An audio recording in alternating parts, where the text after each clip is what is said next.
if when we have time, I want to share a couple of things from ancient Egypt and how they remembered the splitting of the sea in the Please, Egyptian Jim, let's records. do that now. That would be wonderful. Well, is it time? Do we want to do that now, or do we want to? Sure, of course we all have right. time. It's just very quickly. There's two things I want to show you. First is this is from the tomb of Ramesses the VI, and I don't know if you can see this or not. Not yet. Oh, okay. I have to do the little trick where I Share screen. all right, share screen. All right, there it is, and share. There it is. Yes. Can you see this? Yes, sir. This is in the tomb of, I think last week I showed you an image called the celestial cow, which is in the tomb 2 weeks ago. of 2 weeks ago. That's right. Sorry, some things have happened since then. Was in another one of the Ramesside kings, which shows you this happened, after. This was this didn't happen during their reign, because none of the kings, especially Ramesses, ever had anything that even hinted at some kind of major disaster that took place in Egypt. It is only in the previous dynasties where we see that the empire was literally brought to its knees. Not in the time of Ramesses. So they're recalling this epic that happened in their past. And this is called the Amduat, which is kind of an epic poem. And if you can see this or not, this is the sea splitting right here. Wow. All right. And we have another, and I don't have the image with me, but in another one of the sons of Ramesses, there is the soldiers in Egypt, which are in water, are drowned in a splitting sea with walls of water on each side. And I want to quickly show you. This is okay. When I made one of my first trips to Egypt, I went to this is a small museum. This is in Ismailia, near the Suez Canal, and this is called a naos. This is a shrine that they found, and this shrine, Rabbi, has an extensive, another epic poem on it.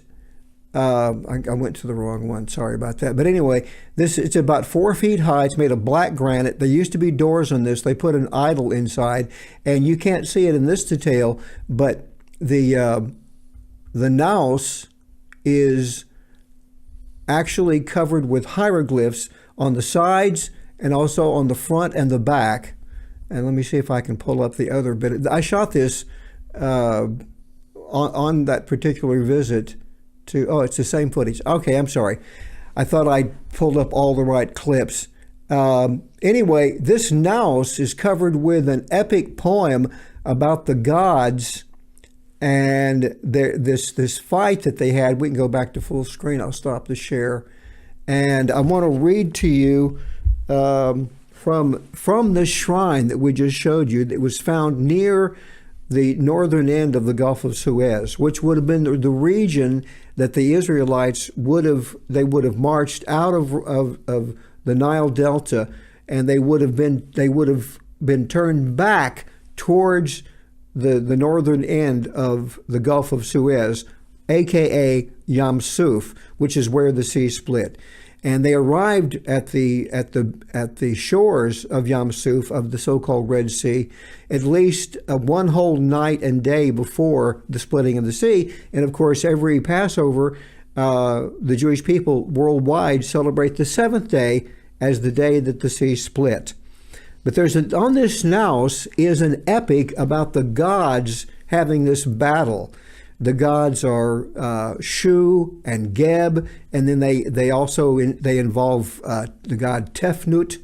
And on it talks about there are only four versions of this poem that have been decoded or translated. There's only 4 translations. And so they disagree a little bit. The first translation in French, done by a Frenchman, talked about a place called the Place of the Whirlpool. But right before that, it's talking about this confrontation between these gods. Tefnut was in the place of her enthronement in Memphis. Now she proceeded to the royal house of Shu at midday, and the great cycle of non-gods were upon the path of eternity. Then the majesty found her in this place, which is called Pekarti. And by the way, in hieroglyphs, there are no vowels, Rabbi. No vowels, just like in ancient Hebrew. Hieroglyphs have no vowels, so if you take out the vowels in this place that's called Pekarti, as it's translated by these four different translators, you have PKHRT. Oh, wow. I know where you're going with that. Pihachirot. What are we talking about? Pihachirot. Wow. Pihachirot, the mouth of freedom, right? I think it's one of the translations in the Hebrew. Mm-hmm. So they're at a place called Pihachirot, and it says that he seized her by force. The palace was in great affliction because Shu had departed to heaven, and there was no exit from the palace for the space of 9 days. Now, why was there no exit from the palace? Because in these days there was violence and a tempest and darkness, so dark that no God nor man could see the face of one another. Isn't that lovely? That is so amazing. And it says later... And of course, Piachirot is mentioned in the first verse of chapter 14, that this is Hashem spoke to Moshe saying, speak to the children of Israel and let them turn back and encamp before Piachirot. Yeah, Piachirot. Yeah, exactly.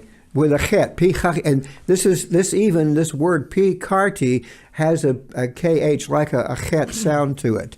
So we have all of these references to these Exodus-like things, and as I mentioned before, there are over 90 so far. They keep finding more, 90 different references in Egyptian literature and tomb inscriptions and everywhere in ancient Egypt that have the mentions of the splitting of the sea, of the drowning of the army, of the plagues. And what's also amazing about what you just said is that, in Hillel Richman's documentary that we mentioned last time, The Fall of the Gods of Egypt, yes, the whole point that he was really demonstrating is that Hashem had said several times in Torah that he was going to take vengeance, as it were, that he was going to do justice with the gods of Egypt. And here you're quoting from an Egyptian source that basically is describing the plight of the gods of Egypt, how the gods of Egypt themselves were, according to Egyptian mythology, affected by what Hashem was doing, which is exactly what Hashem said he was going to do.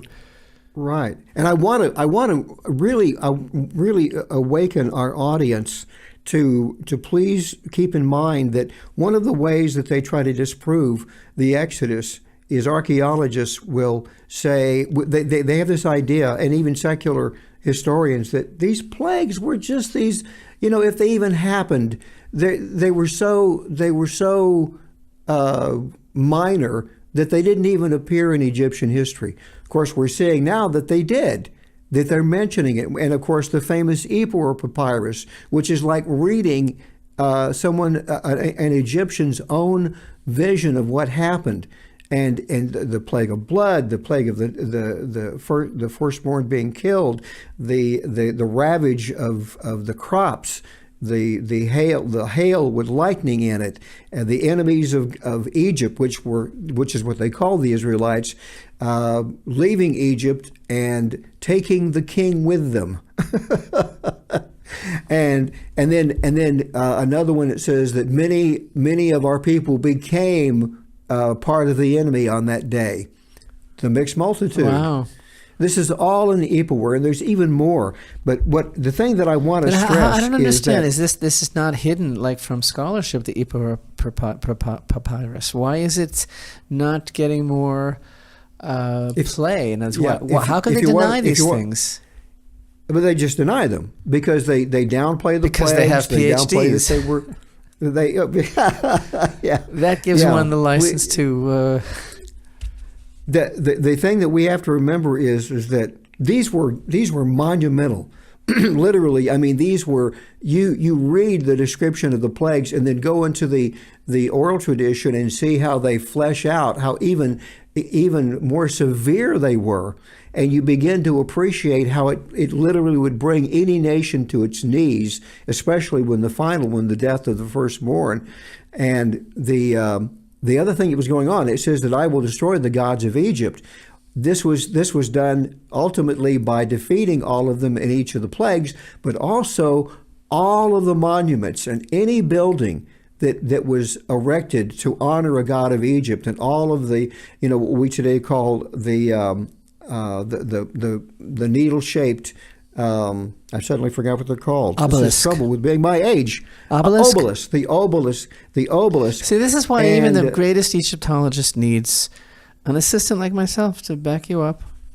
Exactly. And help me with my memory blank. But the point being is that this was brought home when I was looking at this wonderful rendering by the artist Gadi Pollock, who has this who helped put together this wonderful Haggadah, and he shows the death of the firstborn accompanied by these obelisks breaking apart and buildings falling over. I mean, there was an earthquake, even though most Egyptologists will say, well, we don't really have any recordings of any earthquake at that time. First of all, let me tell you what, I've been in Egypt. I was in the Great Pyramid when there was an earthquake, okay? And I literally felt the thing, okay? And thank God it wasn't, anything that was of a huge magnitude. But anyway, there were earthquakes and storms and torrents and hurricanes all over the region at this time. And if you don't believe me, read Psalms 77. Psalm 77, it says that, let me get down here. Okay. Then I pondered old days, ancient years. I recall my temple music in the night. In my heart I meditate, and my spirit searches. And has for God forgotten graciousness? Has he shut off the mercy of his anger? I'm trying to get down here where it talks about, okay. O God, your way of sanctity, whose power is great. You manifested your might among the nations with your powerful arm. You redeemed your nation, the sons of Jacob and Joseph. The waters saw you, O God. The waters saw you, were terrified. Even the depths trembled. Clouds streamed water. Heaven sounded forth. Even your arrows of lightning went forth. The rumble of your thunder was in the rolling wind. The bolts of the world. The earth trembled and roared, and the sea was your way, and your path went through the mighty waters, and your footsteps were not known, and you led your nation like a flock by the hand. And many of the sages talk about earthquakes and storms, and even secular ancient histories talk about the comet Typhon that was seen in the skies over the Middle East at the time of the Exodus. And all of these things we have to remember because, first of all, I talked about just a second ago that they say, well, we don't have any records of any earthquakes. Well, your archaeologists confirm that there were earthquakes in Egypt because Pharaoh Pepi II, who we see as the Pharaoh of the oppression, when you visit his small pyramid in Saqqara, the archaeologists will tell you that Pharaoh Pepi's pyramid shows signs of earthquake damage that would have occurred in the time that of this rampant seismic events that accompanied the death of the firstborn. And I'll be quiet after that. So anyway, that is absolutely amazing and astounding, and right on time.